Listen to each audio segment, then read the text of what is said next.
Hello नमस्कार, welcome to Gargi news India में आस्था शर्मा। तो आइए आज की बड़ी अपडेट्स के बारे में जानते हैं।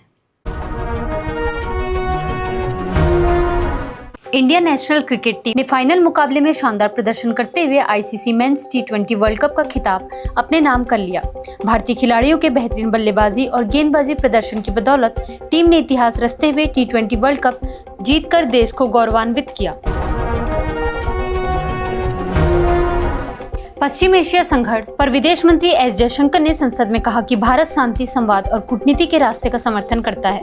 उन्होंने बताया कि पश्चिम एशिया में फंसे भारतीयों को सुरक्षित वापस लाने के लिए सरकार हर संभव प्रयास कर रही है।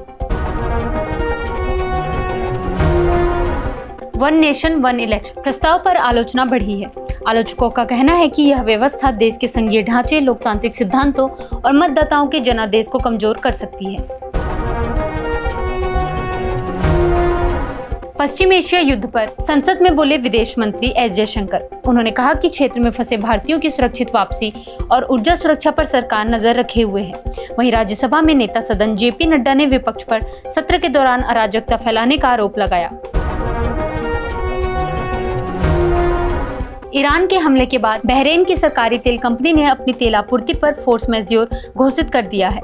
इस बीच पश्चिम एशिया में बढ़ते युद्ध के कारण वैश्विक बाजारों में हलचल मच गई है और कच्चे तेल की कीमत $114 प्रति बैरल से ऊपर पहुंच गई है। इजराइल ईरान युद्ध के बीच बहरीन की सरकारी तेल कंपनी ने हमले के बाद अपनी तेल आपूर्ति पर फोर्स मेजोर घोषित कर दिया है। इस संघर्ष के कारण वैश्विक शेयर बाजारों में हलचल मच गई है और कच्चे तेल की कीमत बढ़कर लगभग $114 प्रति बैरल से ऊपर पहुंच गई है। अमेरिका ने भारत से समुद्र में मौजूद रूसी तेल खरीदने का आग्रह किया है। ऊर्जा सचिव क्रिस राइट ने कहा कि यह बाजार में सप्लाई की चिंता कम करने के लिए एक अल्पकालिक और व्यवहारिक कदम है। इससे रूस को लेकर अमेरिका की नीति में कोई बदलाव नहीं है। नरेंद्र मोदी ने कहा कि एआई और ऑटोमेशन जैसे विषयों पर ज्यादा ध्यान देने की जरूरत है। उन्होंने कहा कि शिक्षा प्रणाली को वास्तविक दुनिया की अर्थव्यवस्था से जोड़ने की प्रक्रिया को और तेज करना होगा। भारतीय रेलवे ने कार्यस्थल पर महिलाओं को सशक्त बनाने के लिए शाइन ऐप लॉन्च किया है। अंतर्राष्ट्रीय महिला दिवस पर शुरू किए गए इस ऐप के जरिए महिलाएं यौन उत्पीड़न की शिकायत दर्ज करा सकेंगी। तेल की कीमतों में भारी उछाल के बीच G7 देश आपातकालीन तेल भंडार जारी करने पर चर्चा कर रहे हैं। रिपोर्ट के मुताबिक कच्चे तेल की कीमतें 25% से अधिक बढ़कर 2022 के मध्य के बाद अपने सबसे ऊंचे स्तर पर पहुंच गई हैं। ईरान युद्ध के बीच अमेरिका ने सुरक्षा जोखिमों के कारण सऊदी अरब में अपने दूतावास के गैर जरूरी कर्मचारियों को देश छोड़ने का आदेश दिया है। अमेरिकी विदेश विभाग ने कर्मचारियों और उनके परिवारों को तुरंत सऊदी अरब से निकलने की सलाह दी है। ईरान युद्ध के कारण वैश्विक तेल आपूर्ति और शिपिंग प्रभावित होने से कच्चे तेल की कीमत $114 प्रति बैरल से ऊपर गई है। यह 2022 के बाद पहली बार है जब तेल की कीमतें इतनी ऊंचाई पर पहुंची हैं। इंडिया गठबंधन के नेताओं ने मुख्य चुनाव आयुक्त ज्ञानेश कुमार के खिलाफ महाभियोग प्रस्ताव लाने पर सहमति जताई है। यह प्रस्ताव तृणमूल कांग्रेस के सुझाव पर लाने की तैयारी की जा रही है। इजरायल ने तेहरान, इस्फहान और दक्षिणी ईरान में बड़े पैमाने पर हवाई हमले शुरू करने का दावा किया है।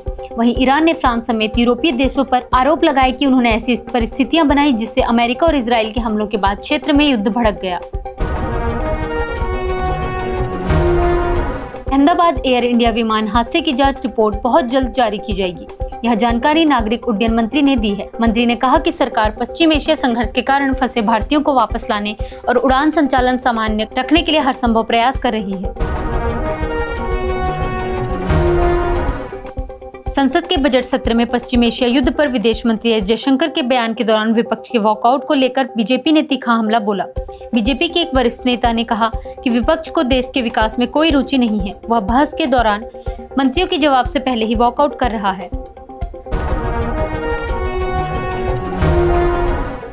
ईरान ने आरोप लगाया है कि फ्रांस सहित यूरोपीय देशों ने ऐसी परिस्थितियां पैदा की जिनकी वजह से अमेरिका और इजराइल के हमले हुए और क्षेत्र में युद्ध भड़क गया।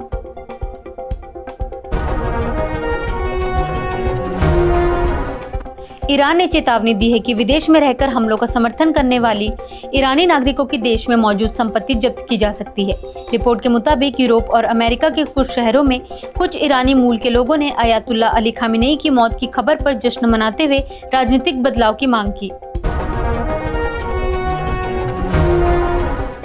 2020 दिल्ली दंगे मामले में अदालत ने शर्जील इमाम को 10 दिन की अंतरिम जमानत दे दी है।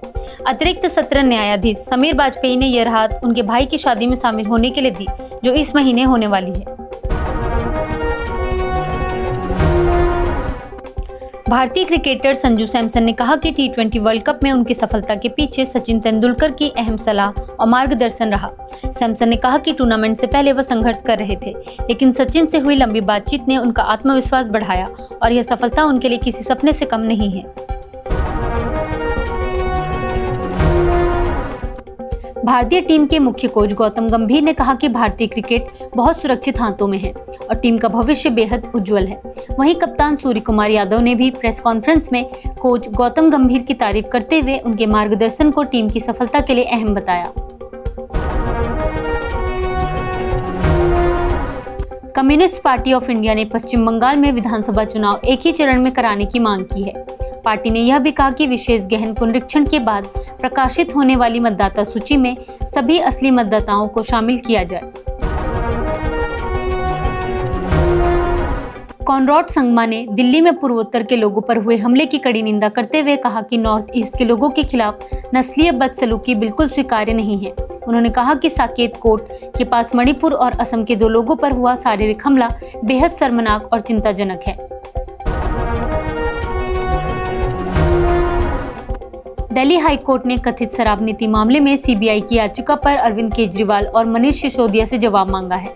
सॉलिसिटर जनरल तुषार मेहता ने अदालत में कहा कि एजेंसी ने साजिश और रिश्वत से जुड़ी कथित हेरफेर वाली शराब नीति को लेकर ठोस सबूत जुटाए हैं। तो ये थी आज की बड़ी खबरें। बने रहिए गार्गी न्यूज इंडिया के साथ। मैं आस्था शर्मा, धन्यवाद।